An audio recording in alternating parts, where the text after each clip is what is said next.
Let's see if you're even mine, my father said, sliding a DNA test kit across the Thanksgiving table, past the cranberry sauce, past the gravy boat, straight into my plate. 25 relatives laughed. My brother high-fived him. My mother stared at her wine glass like it held the answers to everything she'd been hiding for 30 years. I didn't cry. I didn't leave. I picked up the kit, looked my father in the eye, and said one word. Okay. 3 weeks later, the results came back. I emailed them to every single person at that table. My mother fainted. My father dropped his fork. Because the test proved I was his only biological child, and the golden boy he'd given everything to wasn't his at all. But I'm getting ahead of myself. Before I go on, please take a moment to like and subscribe, but only if you genuinely connect with this story. And drop a comment. Where are you watching from right now, and what time is it where you are? My name is Caroline Mitchell. I'm 28 years old. I'm a pediatric ICU nurse in a small hospital outside Richmond, Virginia. And this is the story of how my father's cruelest joke became the truth that set me free.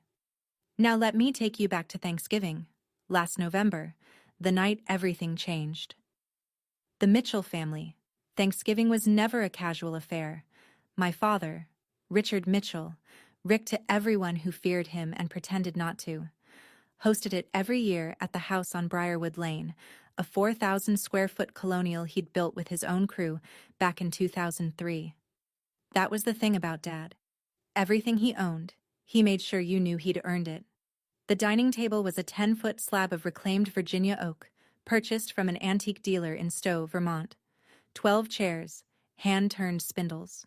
My father sat at the head.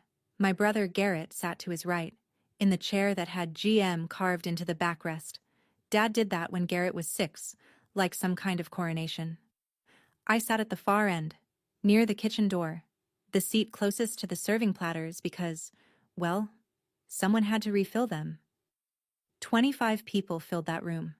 Aunts, uncles, cousins, Garrett's wife, and their 4-year-old son Mason. My father wore his Breitling Navy timer, the one he bought himself when Mitchell & Sons Construction cleared its first $1 million year. Garrett had new Cole Haan loafers. My mother, Jolene, wore her cream-colored Talbot's blazer and her Mikimoto pearl bracelet, the one Dad gave her for their 25th anniversary. An anniversary dinner I wasn't invited to. I wore a cardigan I'd had since nursing school. Gray, pilled at the elbows. Here's the thing you'd notice if you looked at the Mitchells gathered around that table. Every single one of them was blonde. Sandy blonde, honey blonde, platinum blonde. And then there was me. Auburn hair, reddish in the light, dark enough to stand out in every family photo like a typo in a legal document. My father had spent 20 years treating that typo like proof, but Thanksgiving this year, Dad brought something to the table that wasn't on the menu. Let me give you 20 years in 60 seconds. When I was 8, I made a Father's Day card. Construction paper, glitter glue, the works. I wrote, "To the best dad in the world," in my very best cursive. He opened it at the breakfast table, read it, and tore it in half, right down the middle. "I'm not your dad," he said. Then he went back to his eggs. I was 8. When I was 14, Dad enrolled Garrett in St. Andrew's Prep. $12,000 a year, blazers and ties, the whole production. I went to Hopewell Public. When Aunt Brenda asked why, Dad said it out loud, right there at Sunday dinner. Why would I invest in something that might not even be mine? I sat 3 feet away. Nobody said a word. When I was 18, I graduated high school, valedictorian, top of my class, 4.3 GPA, a speech I practiced 40 times in front of my bathroom mirror. Dad didn't come. He was at home, setting up a barbecue for 50 people. A party for Garrett, who'd graduated with a 2.4 and a handshake from the football coach. When I was 22, halfway through my nursing program at VCU, Dad cut my tuition without warning. 1 semester left. He called and said, "I've been paying for someone else's kid long enough." I took out $47,000 in federal student loans. I finished. He never asked if I finished. My mother. I should tell you about her role in all this. Once, when I was 19, I found out she'd been sending me $200 a month. Quietly. Through Venmo. Under the memo, groceries. Then Dad found the transfers. He threatened divorce. She stopped. My father didn't hate me. Hate requires acknowledgement. He simply subtracted me. Now let me tell you about Garrett. Garrett Mitchell. 31, 6'2", sandy blonde, jaw like a catalog model. Dad's pride, Dad's proof. The Mitchell heir, capital H. At 16, Garrett got a brand new F-150. Pearl white, lifted suspension, Mitchell and Sons decal on the tailgate like a family crest. I got a bus pass. Dad paid every cent of Garrett's college tuition at Virginia Tech. 4 years. No loans, no questions. When Garrett graduated, middling grades, business degree he barely used, Dad gave him a corner office at Mitchell and Sons and the title of project manager. No interview, no resume, just bloodline. Or what Dad believed was bloodline. Last spring, Garrett bought a house. New construction in the Willowbrook subdivision. 3,200 square feet, open floor plan, quartz countertops. Dad put down the $80,000 deposit. Just wrote a check. I live in a studio apartment 4 blocks from the hospital. 450 square feet. The kitchen counter doubles as my desk. When I come home from a 12-hour ICU shift, I eat standing up because the table barely fits one chair. Garrett drives a black Chevy Tahoe. I drive a 2014 Honda Civic with a dent in the rear bumper from a parking lot in nursing school. It still runs. That's enough. Now here's the thing about Garrett. He's not evil. I want to be fair about that. He didn't grow up thinking he was doing anything wrong. When you're handed everything from birth, you don't question the system. You just assume you deserve it. His favorite line, delivered with that easy golden boy grin, "Don't worry, Cal, you'll always be an honorary Mitchell." Honorary, like a guest pass to my own family. But here's the part that'll make you laugh. Or maybe not. The irony. I'll get to it. You're not ready yet. My mother, Jolene Mitchell, 54. Blonde highlights every 6 weeks at a salon in Short Pump, Lexus RX in champagne gold. A supplementary credit card on Dad's Amex Platinum that she used like oxygen. Jolene was not a cruel woman. That's what made it worse. She never called me a mistake. She never tore up my cards or refused to attend my graduation. She just didn't stop any of it. Every time Dad said something cutting, Mom studied her wine glass, or her napkin, or the pattern on the wallpaper. She perfected the art of looking at nothing while everything happened right in front of her. When I was 16, I asked her directly. We were alone in the kitchen after Thanksgiving. Fitting, isn't it? And I looked her dead in the eye and said, "Mom, am I Dad's daughter?" She didn't blink. She set down the dish towel and she said, "Don't ask questions you don't want answers to." That sentence lived inside me for 12 years. I turned it over and over like a stone in my pocket, wearing it smooth, trying to figure out what it meant. Was she confirming Dad's suspicion? Was she warning me? Was she protecting herself? It took me 12 years to realize the answer was the third one. Mom lived well. The Briarwood house, the Lexus, the Mikimoto bracelet, the country club membership, the annual trip to Hilton Head. All of it depended on one thing, Rick Mitchell staying married to her. And Rick Mitchell would only stay married to her as long as certain questions stayed unasked. One evening, about a month before Thanksgiving, I stopped by the house to pick up a box of old family photos. Mom was on the couch, phone in hand, deleting a text thread. She closed it fast when she saw me. Too fast. I didn't ask who it was. Not then. Thanksgiving dinner, 8:17 p.m. The turkey had been carved. The wine was flowing. A Caymus Cabernet Dad always overpaid for because he liked saying the name. Garrett was telling a story about a job site, something about a concrete pour and a foreman who couldn't handle pressure. Dad laughed with his whole chest. Mom smiled on cue. I was passing the sweet potatoes when Dad stood up. He tapped his knife against his glass. The room quieted. 25 faces turned toward him, and I swear he looked like a man about to give a toast at his own coronation. I got a little gift for Callie this year, he said. He reached under his chair and pulled out a box, white and green, a home DNA testing kit.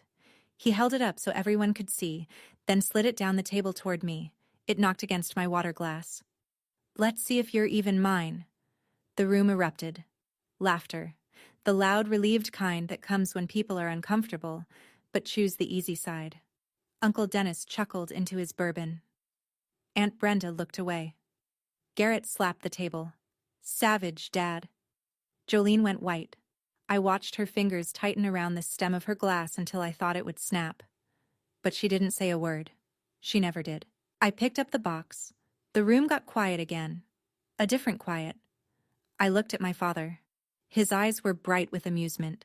He expected tears, I think. Or maybe a door slam.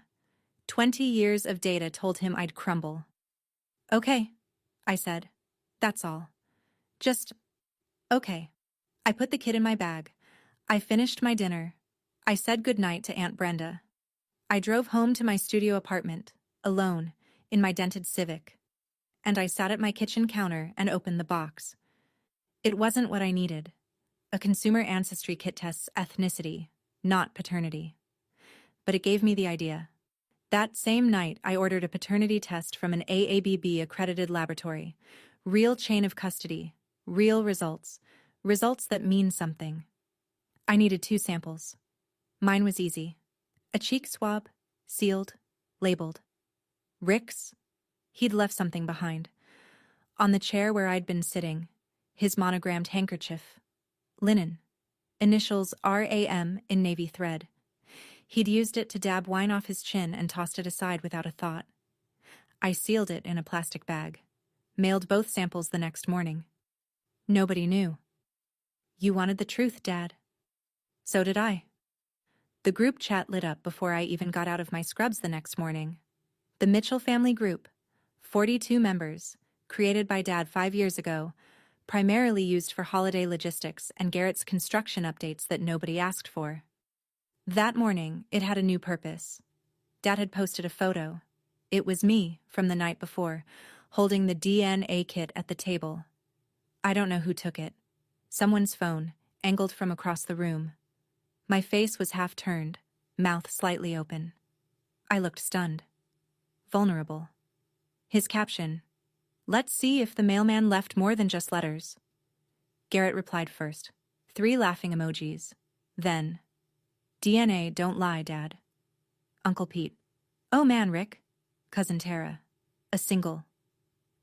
Which I guess counts as descent in the Mitchell family. Nobody said, "That was cruel."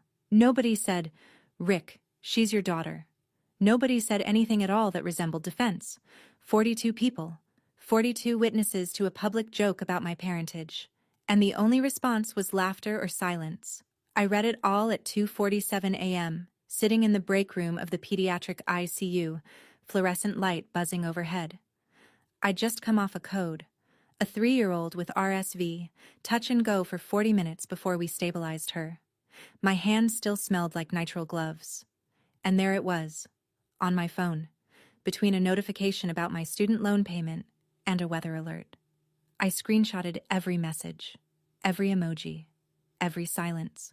Dana Reeves, my coworker, my closest friend, the only person at that hospital who knew about my family. She saw my face when I put the phone down. She didn't ask what was wrong. She just looked at me and said, "Get the facts, Callie. Then let the facts do the talking." I locked my phone. I went back to my patient. The lab had my samples. The clock was ticking. 3 weeks before Christmas, my phone rang. Dad. No greeting. No warmth. Just, "Christmas is for family. You know where you stand."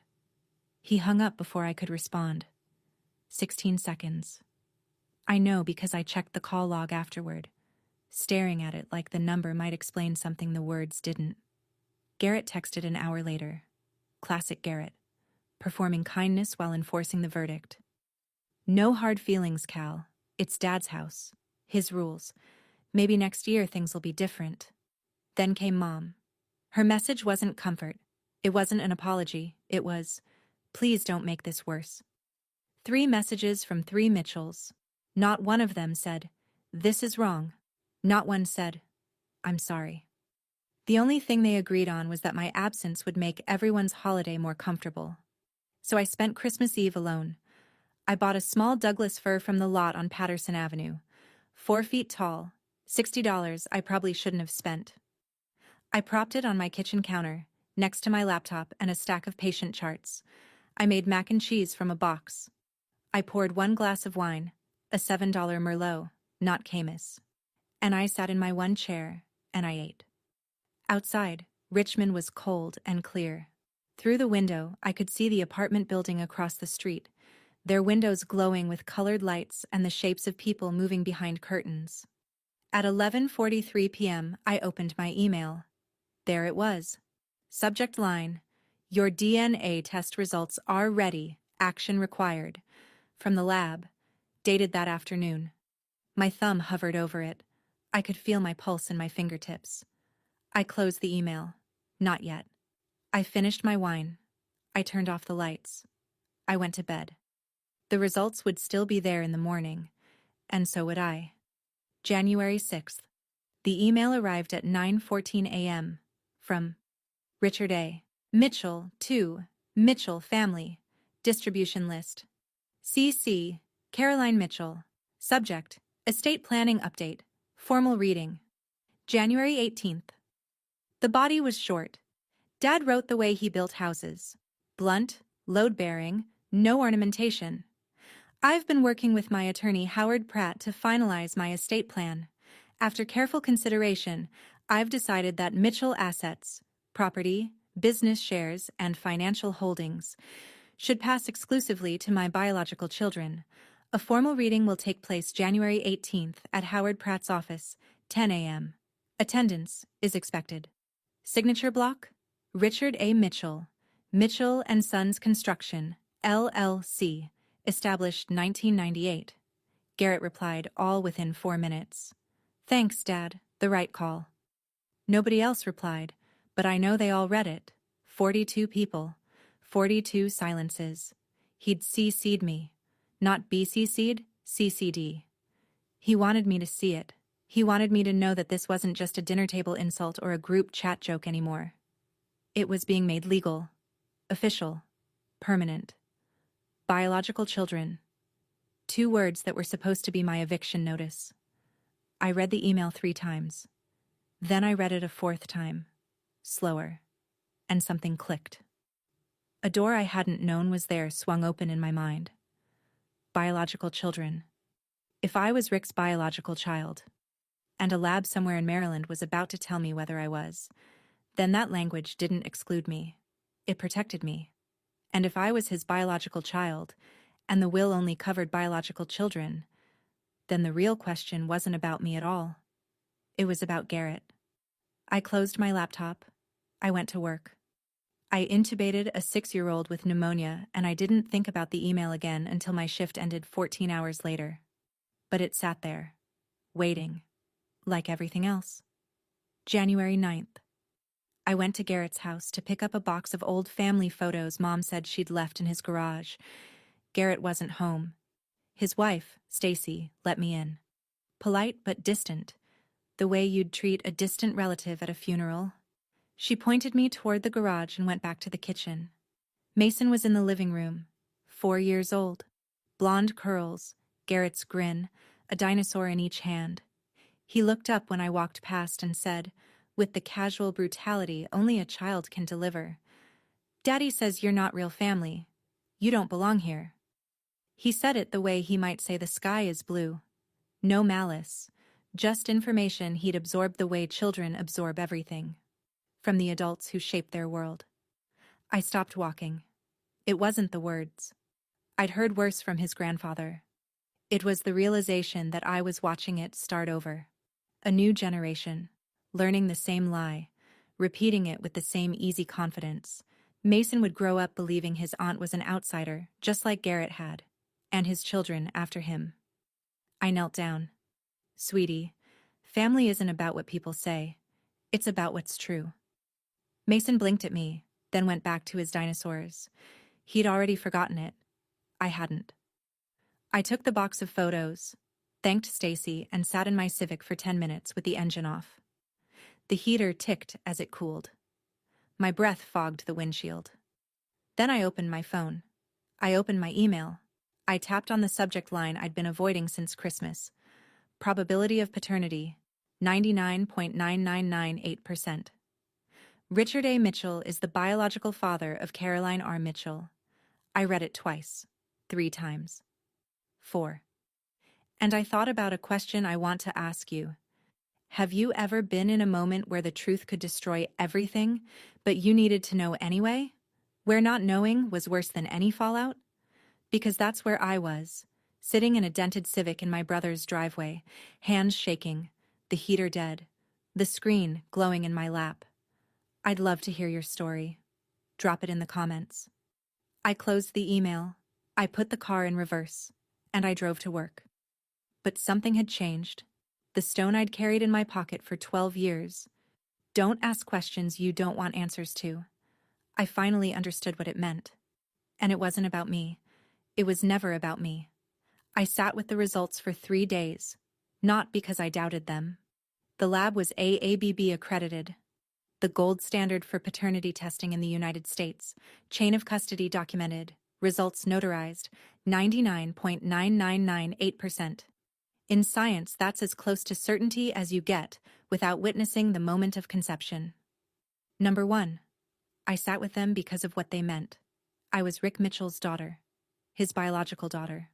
The child he'd called a mistake for 20 years, the one he'd starved of tuition and presence and basic decency. I was his. I had always been his, which meant the affair my mother had, the one Dad had been punishing me for since I was 8, didn't produce me. It produced someone else. I thought about Mom's face at the Thanksgiving table when Dad slid that kit toward me, the way she went white, the way her fingers strangled the wine glass. She wasn't embarrassed for me. She was terrified for herself. Because she knew, she'd always known, that if anyone in that family actually took a DNA test, the lie wouldn't hold. Not her lie about me. Her lie about Garrett. Don't ask questions you don't want answers to. She wasn't protecting me from a painful truth. She was protecting Garrett from a devastating one, and she was protecting herself from the only consequence she truly feared. Rick finding out that his golden boy, his heir, his proudly carved chair firstborn son, carried another man's DNA. I thought about calling her. I picked up the phone twice. Both times I put it down. What would I say? Mom, I know? She'd deny it. She'd cry.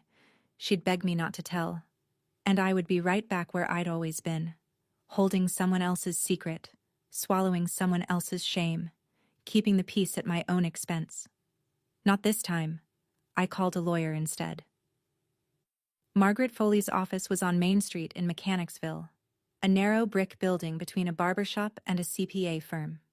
2nd floor, no elevator. Her desk was buried under case files and a half-eaten granola bar, and the bookshelves behind her sagged with Virginia estate law volumes thick enough to stop a bullet. I found her the way most people find lawyers these days. Google. Estate attorney, Richmond, Virginia. She was the 3rd result. The reviews said she was thorough, fair, and wouldn't waste your time. What I didn't know, walking in, was that Margaret Foley had gone to James Madison University with my mother, class of 1991. They'd lost touch decades ago. Margaret mentioned it offhand when I gave my last name. Mitchell? Any relation to Jolene Hargrove? And then moved on without pressing. Professional. I liked that. I showed her the DNA results. I showed her the email Dad sent about the will. Assets to biological children only. I showed her the screenshots from the family group chat. She read everything twice, drank her coffee black, and didn't speak until she was done. The language is clear, she said. If his will states that assets pass to biological children, and you can prove you're his biological child, you have a legal claim. A strong one. And if someone else in the family isn't his biological child? She set down her coffee. Then, under the exact language your father chose, that person would have no claim at all. Silence. You'd need more than a home test for court, she continued. But here's the thing. You may not need court. Once your father sees these results, he's going to demand a retest. And when he does, he'll test everyone. That's how men like him operate. They don't stop digging until the ground swallows them. I nodded.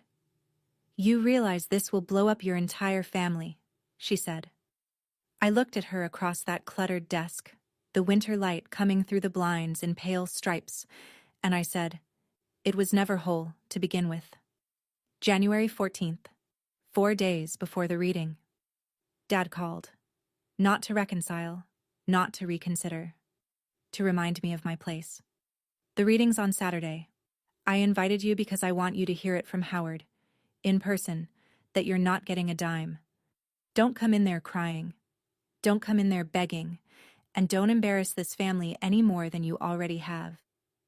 I held the phone away from my ear and watched the seconds tick on the screen. He talked for 2 minutes and 11 seconds. I said 4 words. I'll be there, Dad. He hung up first. He always did. Garrett's text came 20 minutes later. Cal, just accept it. Dad's not going to change. Take the L gracefully. Take the L. Like my entire existence was a scoreboard. Then Mom. Her call came at 9 p.m., her voice low and shaky the way it gets after her second glass of Pinot Grigio. Caroline, please, just don't come. It'll be easier for everyone. Easier for everyone. The Mitchell family motto. I didn't respond to any of them.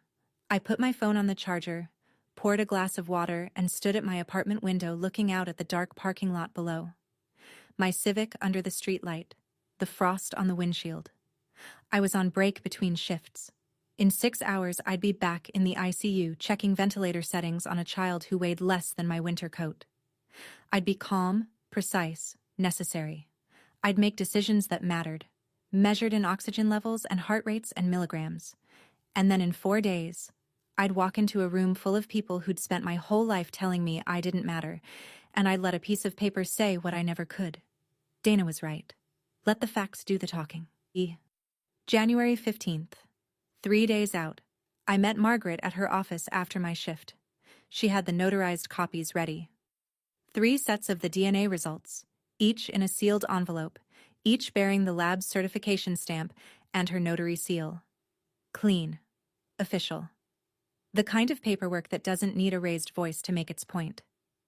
I also pulled the draft Will your father emailed, she said, adjusting her reading glasses. He CC'd you on it, which means it's not privileged.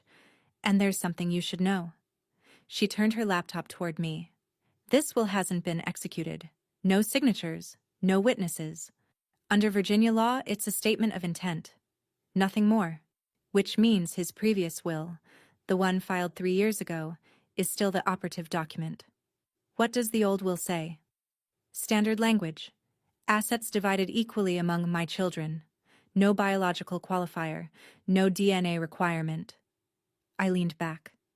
So, even if he tries to sign the new one, if he signs it, and it holds up to challenge, it says biological children only, and we both know what that means for you. She paused. Either way, Caroline, you're protected. The old will includes you. The new will, if he's foolish enough to sign it, includes only you. She let that sit. I drafted an email that night. Recipients. Every address in the Mitchell family distribution list. Attached. The DNA results. Subject line left blank for now. I saved it in my drafts folder and closed my laptop. Plan B. Just in case. The next morning, I did something I hadn't done in years. I went shopping. Not at a thrift store, not at Target. I drove to a consignment boutique in Carytown and bought a navy blazer, tailored trousers, and a pair of leather Oxford shoes. $140 total, more than I usually spent on clothes in 3 months. Dana helped me practice that evening. Not what to say, what not to say. You don't owe them an explanation, she told me over reheated hospital cafeteria soup. You walk in, you sit down, you wait for the right moment, and you put the envelope on the table. That's it. Let the paper talk. I nodded. For the first time in 20 years, I wasn't walking into a Mitchell family event hoping to survive it. I was walking in prepared. January 17th, the night before. I couldn't sleep. Not from fear. Not exactly. It was something closer to vertigo. That feeling when you're standing at the edge of a high place and your body knows before your brain does that everything on the other side will be different. I sat on my bed with a shoebox of old photos. Most of them were from before Dad decided I wasn't his. There was one I kept coming back to. Me at 5 years old, sitting on his lap in the backyard. Both of us laughing. His arms around me, my head tipped back. The sun behind us. That was the last time he held me. I was 5. I don't remember what was funny. I just remember feeling safe. I stared at that photo for a long time. Tomorrow, I would walk into a room and end my family as it existed, not destroy it. It was already destroyed, had been for 20 years. We just hadn't admitted it. But end the version of it that everyone had agreed to perform. The version where Dad was the righteous patriarch, where Garrett was the worthy heir, where Mom was the loyal wife, where I was the mistake. All of it. Done. Because of a piece of paper in my bag. I called Dana at 11. Am I doing the right thing? She didn't hesitate. Are they doing the right thing to you? Silence. Callie, that man humiliated you in front of your entire family on a holiday. He's trying to legally erase you. Your brother treats you like a footnote. Your mother watched all of it and chose her comfort over your dignity. For 20 years. She took a breath. You didn't start this. You're just the one brave enough to finish it. I hung up. I opened my laptop. The DNA results glowed on the screen. 99.9998%. I closed it. I placed the notarized envelope in my bag, the navy tote I'd bought to match the blazer, and set it by the door. I turned off the light. I didn't sleep. But I was ready. January 18th, 9:47 a.m. Howard Pratt's office was in a red brick professional building on Broad Street, the kind of place that smelled like old carpet and authority. Second floor. Berber carpet, walnut wainscoting, framed diplomas arranged with surgical precision. I arrived 13 minutes early. Deliberate. I wanted to be seated before anyone else walked in. The conference room was long and narrow. A walnut table, 12 leather chairs, a window overlooking the parking lot. Howard Pratt's assistant offered me water. I took it, set it on a coaster, set my bag on the floor beside my chair, the envelope inside. They arrived in clusters. Uncle Dennis and Aunt Brenda first, quiet, nodding at me with the careful politeness of people who know something is about to go wrong. Then cousins I hadn't spoken to since last Thanksgiving. Then Garrett and Stacy, Garrett in a sport coat that probably cost more than my rent, Stacy in heels clicking on the hardwood.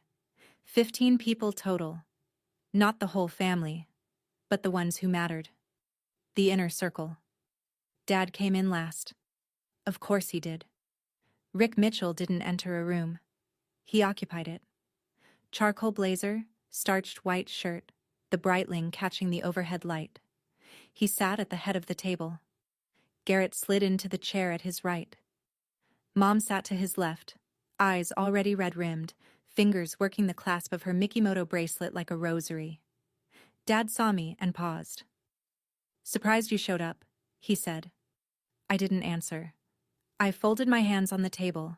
I was wearing the navy blazer, the tailored trousers, the leather Oxfords. My hair was pulled back. No earrings. No makeup except a clean line of red lipstick, because Dana had told me, half joking, armor comes in all forms. Howard Pratt entered with a leather binder. He sat at the opposite end from Dad, cleared his throat. This is a formality, Callie, Dad said across the table, loud enough for the room. You're here as a courtesy, nothing more. I met his eyes. I said nothing. Howard opened the binder. Howard Pratt was a careful man. Mid-60s, wire-rimmed glasses, the kind of lawyer who read every clause aloud because he'd once seen what happened when someone didn't. He opened the binder, adjusted his glasses, and began. This document represents the stated testamentary intentions of Richard Allen Mitchell, prepared in consultation with this office, dated January 3rd of this year. Skip the preamble, Howard, Dad said. Get to it. Howard glanced at him, then nodded. He flipped a page. Article 4, Section 1, Distribution of Assets. All real property, business interests, and financial assets held by Richard Allen Mitchell shall pass exclusively to his biological children, as verified by legally recognized documentation upon the date of his passing. Dad leaned back in his chair and looked at me. Not with anger, with satisfaction, the look of a man who's just nailed the final board on a fence. See? He said. Black and white. Garrett nodded. It's just business, Cal. A few relatives shifted in their seats. Aunt Brenda pressed her lips together. Uncle Dennis studied the grain of the table. Nobody spoke. Howard continued, detailing the breakdown: the Briarwood house, the Mitchell and Sons shares, the investment accounts, the life insurance. $3.2 million in total estimated value. All of it directed to biological children. The phrase repeated like a hammer stroke. Biological children, biological children, biological children. And every time he said it, Dad's chin lifted a fraction higher. When Howard finished, he removed his glasses and folded his hands. This document remains in draft form and requires execution, signatures, and witnesses to become legally binding. However, Mr. Mitchell wished to share his intentions with the family prior to finalization. He looked around the room. Are there any questions or objections? Silence. Dad smiled. The room exhaled. My hand moved to my bag. I have an objection.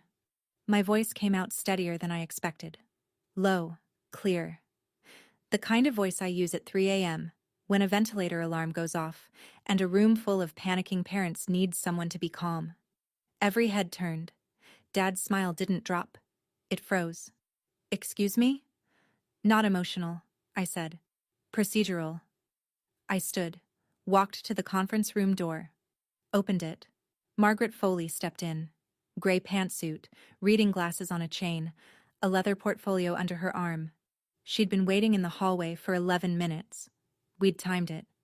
Who the hell is this? Dad said. My name is Margaret Foley. I'm an estate attorney licensed in the Commonwealth of Virginia, and I represent Caroline Mitchell. The room went very still. You hired a lawyer? Dad's voice pitched upward. Not angry yet, but close. The way a thunderstorm sounds before the first crack. For what? There's nothing to contest. You're not... Mr. Mitchell. Margaret's voice cut clean. Your draft will states that assets pass to biological children only. We'd like to submit documentation relevant to that clause. She nodded at me. I reached into my bag. My fingers found the envelope.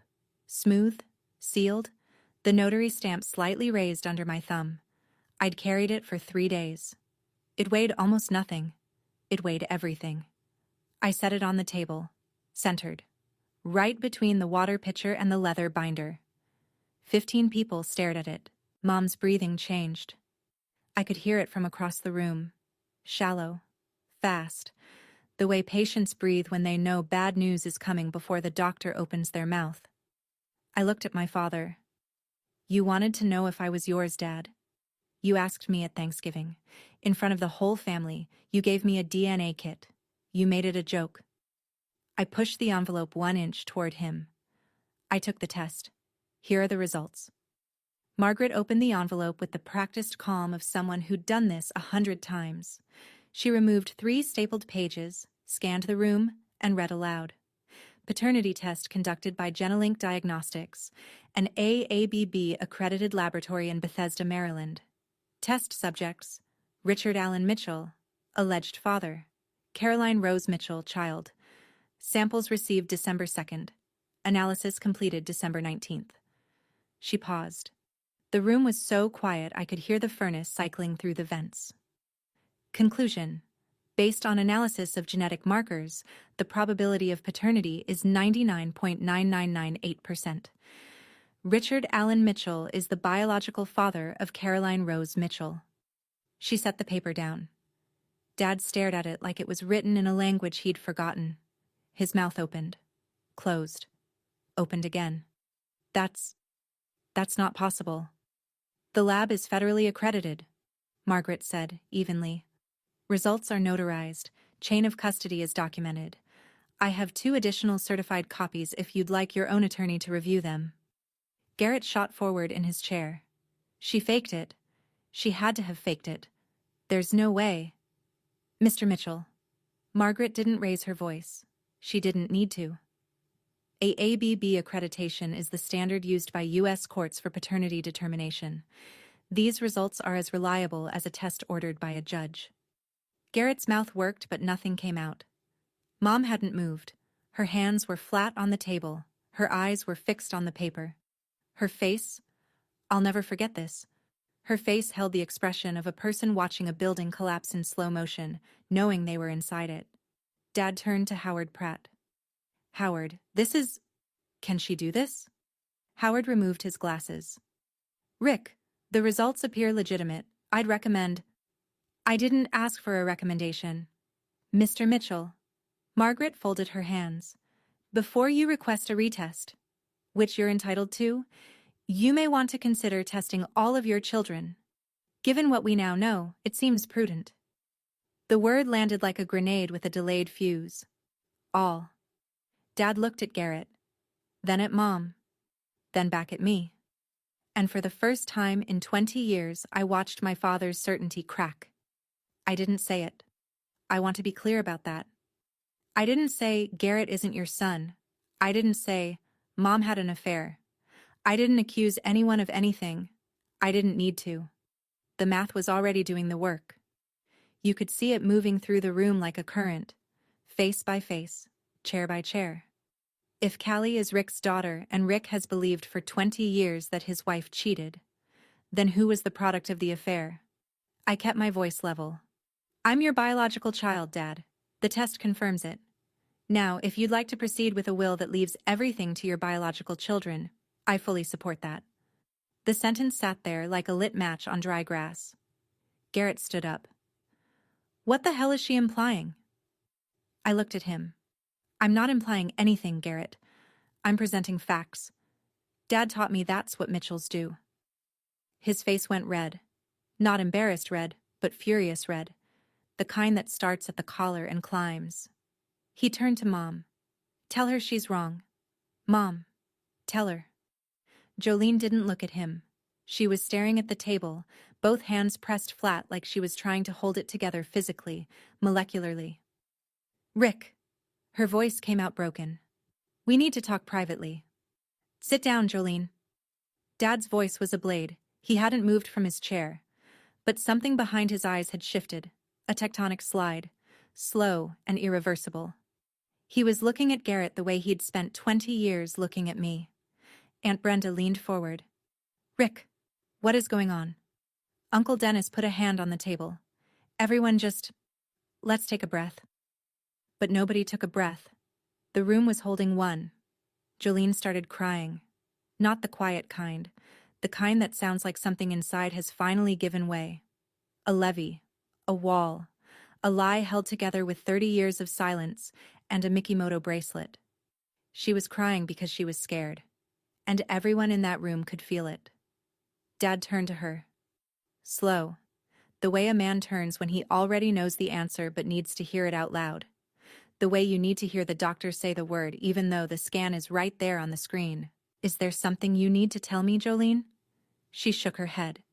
Then she stopped shaking it.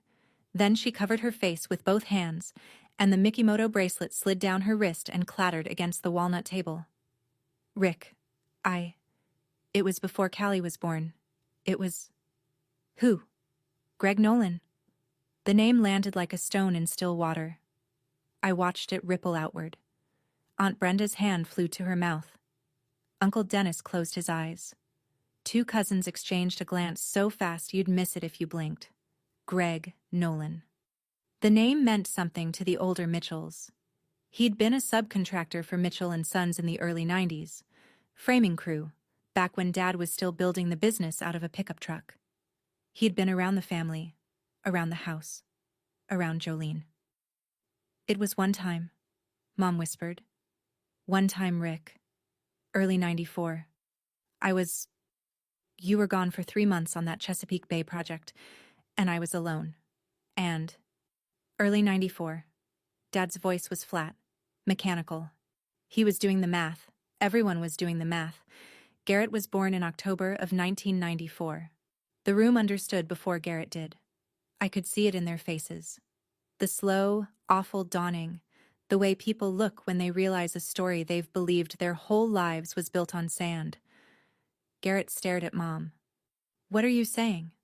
Mom? What are you saying? She couldn't look at him. She couldn't look at any of us. Her head dropped, and her shoulders folded inward, and she whispered, I'm sorry. I'm so sorry. Dad's fist hit the table. Not hard enough to break anything. Hard enough to rattle every glass. Greg Nolan? His voice cracked on the name. The guy who poured my foundations? Nobody answered. Nobody could. Garrett was standing now, both hands on the table, leaning forward like a man bracing against a wave he couldn't see. No.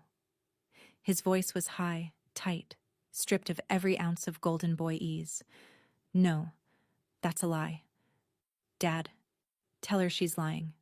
Tell her. Dad didn't tell her anything. He was looking at Garrett. Really looking. Maybe for the first time in 31 years. And I watched something shift behind his eyes. The same narrowing, the same cold appraisal, the same suspicion he'd aimed at me across dining tables and holiday dinners and group chat captions for 2 decades. He was measuring Garrett the way he'd always measured me. I'm your son, Garrett said. I look just like you. Everyone says, Dad, everyone says I look just like you. Dad's voice came out quiet, almost a whisper. You look like Greg. Garrett flinched like he'd been struck. And the room did something I'll never forget. Every set of eyes moved to the framed family portrait hanging on Howard Pratt's wall. Not our portrait, Howard's. But it didn't matter because the Mitchells were all picturing the same image.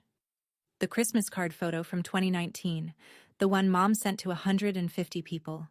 Rick, Jolene, Garrett, all blonde. And me, the auburn-haired girl standing slightly apart.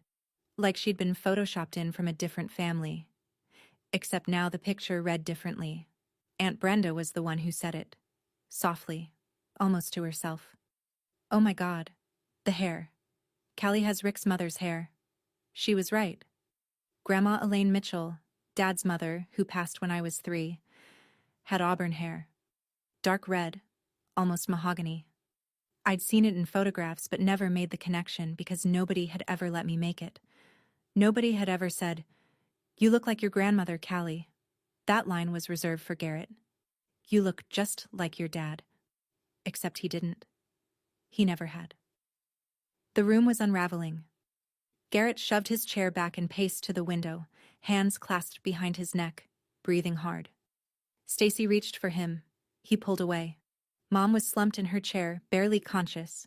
Aunt Brenda had one arm around her, fanning her face with a legal pad. Howard Pratt sat perfectly still, pen frozen above his binder, the face of a man watching his billable hour turn into a bonfire. Dad hadn't moved. He sat at the head of the table with his hands flat on the walnut surface, staring at the DNA report like it was a mirror showing a face he didn't recognize. I stood up. Not fast, not dramatic. The way I stand up in the ICU when I have information a family needs to hear. Steady. Present. Dad. He didn't look up. For 20 years, you called me a mistake. You tore up the Father's Day card I made when I was 8. You didn't come to my graduation. You cut my tuition and let me take on $47,000 in loans. You posted about me in the family group chat line.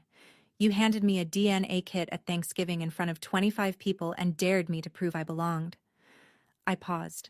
And now that kit, your joke, proves that I was your only biological child this entire time. The daughter you threw away was the one who was real, and the son you gave everything to. I stopped. Because I'm not cruel. Because Garrett was at the window and his shoulders were shaking, and whatever he was, whatever he'd done, He didn't choose this any more than I did. I didn't come here to take anyone's money, I said. I didn't come here for revenge. I came here because you summoned me. You wanted the truth read out loud in front of the family. So here it is. I looked at him, at the Breitling on his wrist, at the hands that built a company and tore up a child's card with equal ease. I don't need your money. I don't need your name. I just needed you to know that your cruelest joke told the truth you were too afraid to find. I sat down. The room was silent except for my mother's quiet sobbing and the sound of the furnace cycling through the vents. Nobody looked at my father. Everybody looked at me. Aunt Brenda moved first. She stood up, slowly, like a woman who'd just made a decision she should have made a long time ago, crossed the room and put her arms around me. Not a polite hug. A real one. The kind that says I see you and I'm sorry without using either phrase. I should have said something years ago, she whispered against my shoulder. I watched him do this to you, and I said nothing. I'm sorry, Callie. Uncle Dennis cleared his throat. He was looking at Dad, and his expression wasn't sympathy. It was something harder than that. Rick, what have you done? Dad didn't answer. Cousin Tara, the one who'd sent the single grimacing emoji in the group chat, stood up and walked to my side of the table. She didn't say anything. She just stood there, next to Brenda, next to me. A quiet vote. Others followed. Not all of them. Some stared at the table. Some studied their phones. But enough of them, 5, then 6, then 8, shifted their weight, their chairs, their attention toward the end of the room where I sat. The end near the door, the end near the kitchen. The seat I'd been assigned my whole life. Howard Pratt closed his binder. He removed his glasses and spoke with the measured gravity of a man choosing his words for a legal record. Mr. Mitchell, I strongly advise you to postpone any further action on this estate plan until the relevant facts can be independently verified. The document as drafted is no longer straightforward. That was Howard's way of saying, you wrote a will to punish your daughter and it just became the instrument of your own undoing. Garrett was already gone. He'd slipped out during Brenda's hug, Stacy's heels clicking behind him down the hallway. I heard the front door of the building open and shut. Mom was being helped to her feet by Brenda and a cousin whose name I should remember but don't. Her mascara had run in 2 dark lines down her cheeks. She looked at me once, just once, as they guided her past my chair. She didn't say anything, but her eyes said everything. I'm sorry. And you were never supposed to find out. Dad sat alone at the head of the table. The Breitling caught the light. The binder sat closed. The DNA report lay in the center of the table, untouched, like a verdict nobody wanted to be the first to pick up. He still hadn't said a word. Margaret laid it out in the hallway afterward, while the family filtered past us toward the parking lot. She kept her voice low, but she didn't sugarcoat it. Here's where things stand.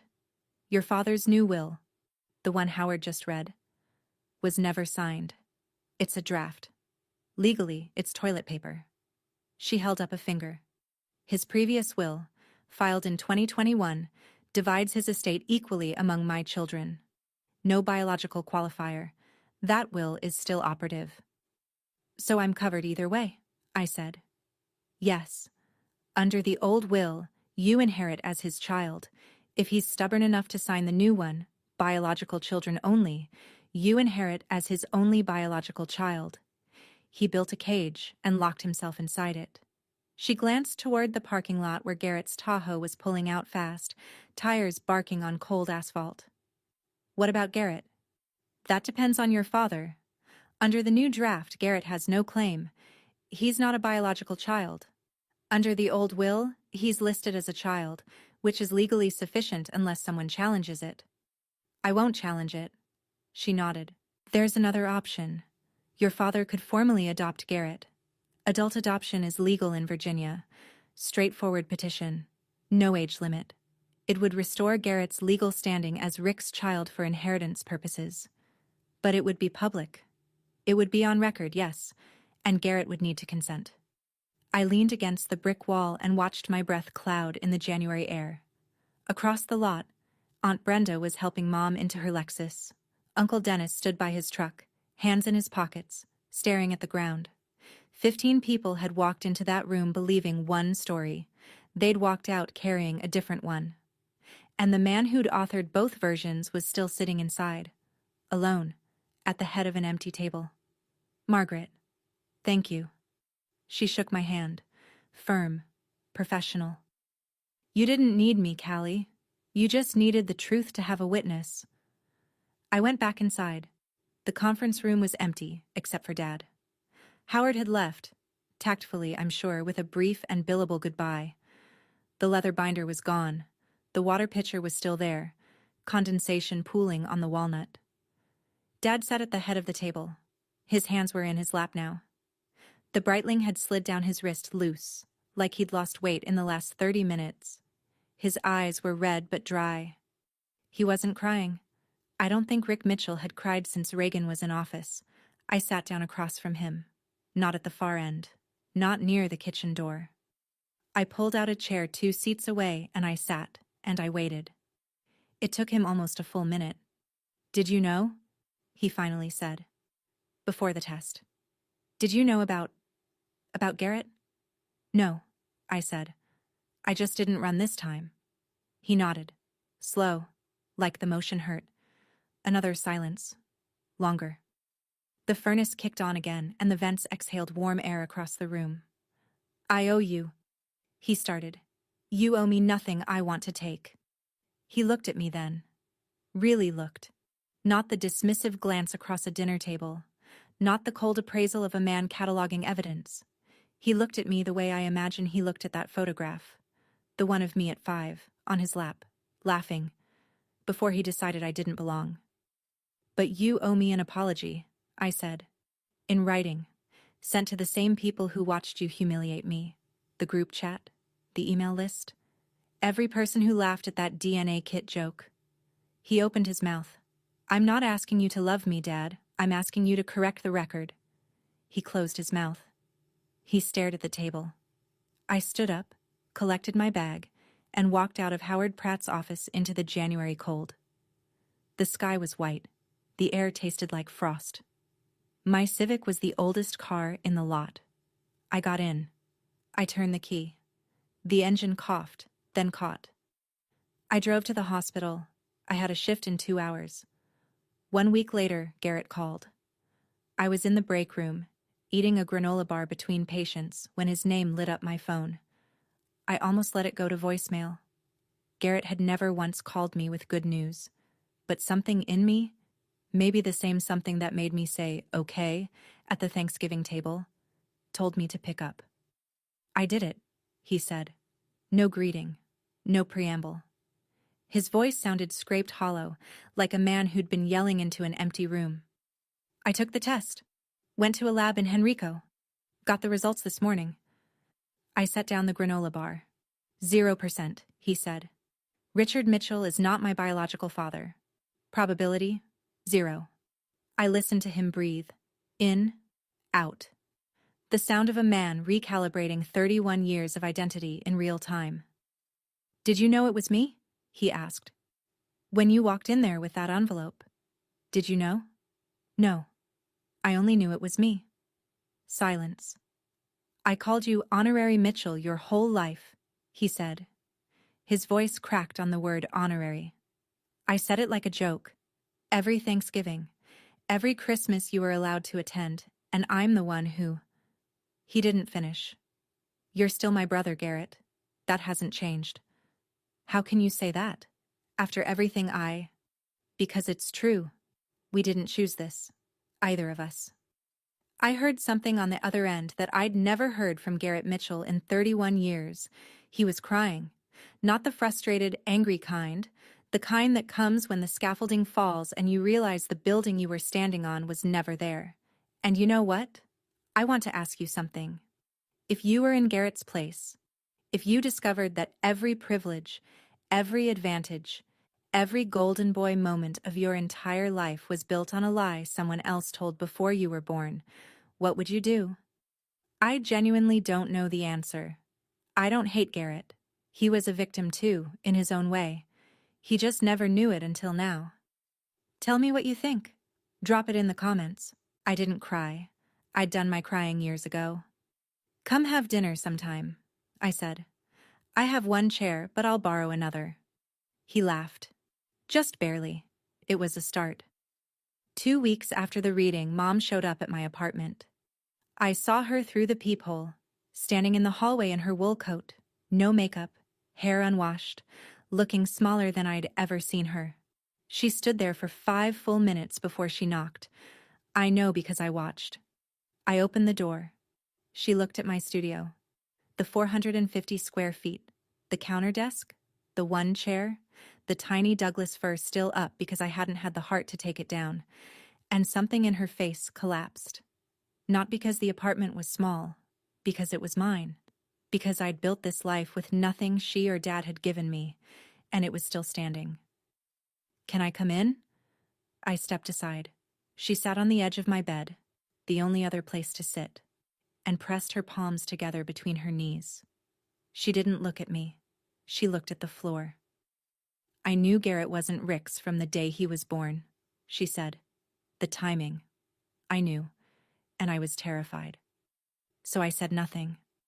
And when your father started to suspect, when he looked at you, with your red hair, and decided you were the proof of what I'd done, I let him.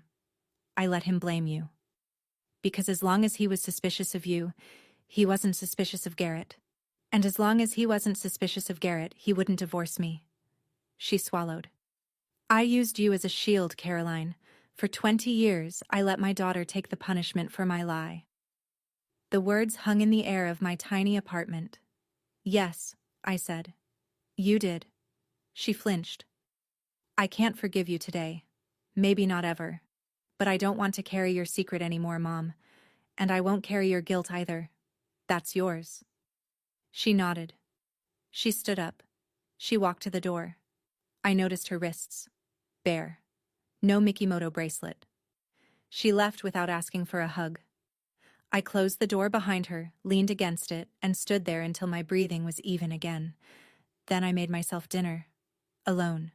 In my apartment. On my own terms. February 14th. Valentine's Day, of all things. The universe has a strange sense of timing.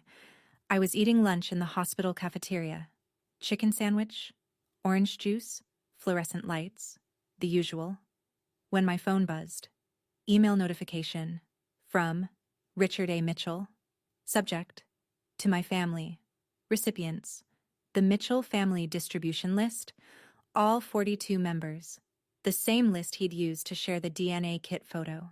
The same list he'd used to announce the will. I opened it. To my family, I have spent 20 years treating my daughter Caroline as though she did not belong. I called her a mistake. I denied her opportunities I freely gave to others. I humiliated her publicly on multiple occasions, most recently at Thanksgiving, in front of people she had every right to feel safe around. I was wrong. Caroline is my biological daughter. She has always been my biological daughter. The doubt I held was unfounded, and the damage I caused because of it is something I will have to live with for the rest of my life. She did not ask for money. She did not ask for the business. She asked for one thing, a public correction. This is that correction. Caroline, you were never a mistake. I was. Richard A. Mitchell. I read it twice. The cafeteria noise, trays clattering, someone's phone ringing, 2 nurses arguing about a shift swap, continued around me like nothing had happened. Dana slid into the seat across from me. She'd seen my face. What is it? I turned the phone toward her. She read it. She looked at me. You okay? I thought about it. Really thought about it. Not the reflexive, I'm fine you give when someone asks during a hard week, but an honest inventory. 20 years of subtraction, 1 Thanksgiving, 1 envelope, 1 piece of paper that said what my father couldn't. I'm free, I said. Dana nodded. She didn't push. She just sat there with me, eating her own terrible cafeteria sandwich under the same fluorescent lights, in the same break that would end in 12 minutes. It was the most ordinary moment of my life, and it was enough. Margaret called in early March. Your father wants to revise the will. New language. Assets split equally between you and Garrett. He's filing a petition for adult adoption. Garrett agreed to it. Virginia courts process these in a few weeks. It'll restore Garrett's legal standing as Rick's child for all purposes. Good, I said. There's also the question of your share. Roughly $800,000 to $1.6 million, depending on valuations. Your father wants you to have it. I was standing at my kitchen counter, the same counter where I'd eaten Christmas dinner alone, where I'd opened the DNA kit, where I'd drafted an email that changed my family, the counter that doubled as my desk, my dining table, my life. I want it converted into an endowed scholarship fund, I said, for nursing students from low-income families. Accredited BSN programs, renewable for 4 years, no strings. Name it the Mitchell Nursing Scholarship. Silence on the line. You're sure? Margaret said. I didn't fight for the inheritance. I fought for the truth. The truth was always enough. She paused. I'll draft the paperwork. I signed the documents on a Tuesday evening at my kitchen counter. The same pen I use for patient charts. The same table. The same 450 square feet. Somewhere out there, a 20-year-old nursing student who grew up being told she wasn't enough, who worked doubles and borrowed money and kept showing up anyway, would get a letter one day telling her that someone believed in her future, that someone had once been in her exact position and made it through. She wouldn't know my name. That was fine. I didn't need anyone to know my name. I just needed someone to get the chance I almost didn't. April. The first warm Saturday in months. The kind of Virginia evening where the dogwoods are blooming and the air smells like cut grass and the light stays golden until almost 8. I hosted dinner. My studio apartment. My rules. 6 people around a second-hand pine table from IKEA, the one I'd bought to replace the counter eating. No chairs had initials carved into them, no assigned seats, no hierarchy. Dana sat to my left, already arguing with my neighbor, Mrs. Patterson, 72, widowed, the woman who'd left soup outside my door every Tuesday since I moved in, about whether cornbread should have sugar in it. 2 nurses from the ICU, Marcus and Lee, were debating something about ventilator protocols with the same passion other people reserve for football. Margaret Foley had sent a bottle of wine with a note, for the table, MF. And at the end, in a borrowed folding chair, was Garrett. He'd called the week before. Not his usual breezy tone, quiet, careful, the voice of a man still learning who he was. Can I come? I don't really know where else to go. Bring dessert, I said, and don't bring that Tahoe. Parking's tight. He showed up with a store-bought pie and a Honda Civic he'd bought 2 weeks ago. I didn't ask what happened to the Tahoe. I didn't need to. I sat at the head of the table. Not because I was important, because it was closest to the stove, and the pasta needed stirring. Dad wasn't there. We weren't there yet. Maybe we'd never be. But on my refrigerator, held up with a magnet from the hospital gift shop, was a piece of construction paper. Faded, torn down the middle, taped back together with care. To the best dad in the world. I'd kept it. All these years, I'd kept it. Not for him. For the 8-year-old girl who made it. She deserved to know it survived. I looked around my table. Dana laughing. Garrett listening. Mrs. Patterson winning the cornbread argument. The evening light coming through the window. Warm and gold and ordinary. Family isn't blood. Family isn't a name on a will. Family is who stays when the truth comes out. And for the first time in my life, every person at my table had chosen to be there. That was enough. That was everything. Thank you for staying until the end. If this story touched something in you, if you've ever been the one overlooked, underestimated, or erased by the people who were supposed to love you first, I want you to know, your worth was never theirs to decide. If you connected with this, please hit like, subscribe, and turn on notifications so you don't miss what's coming next. There's another story waiting for you. Check the link in the description. It might be exactly what you need today. Until next time.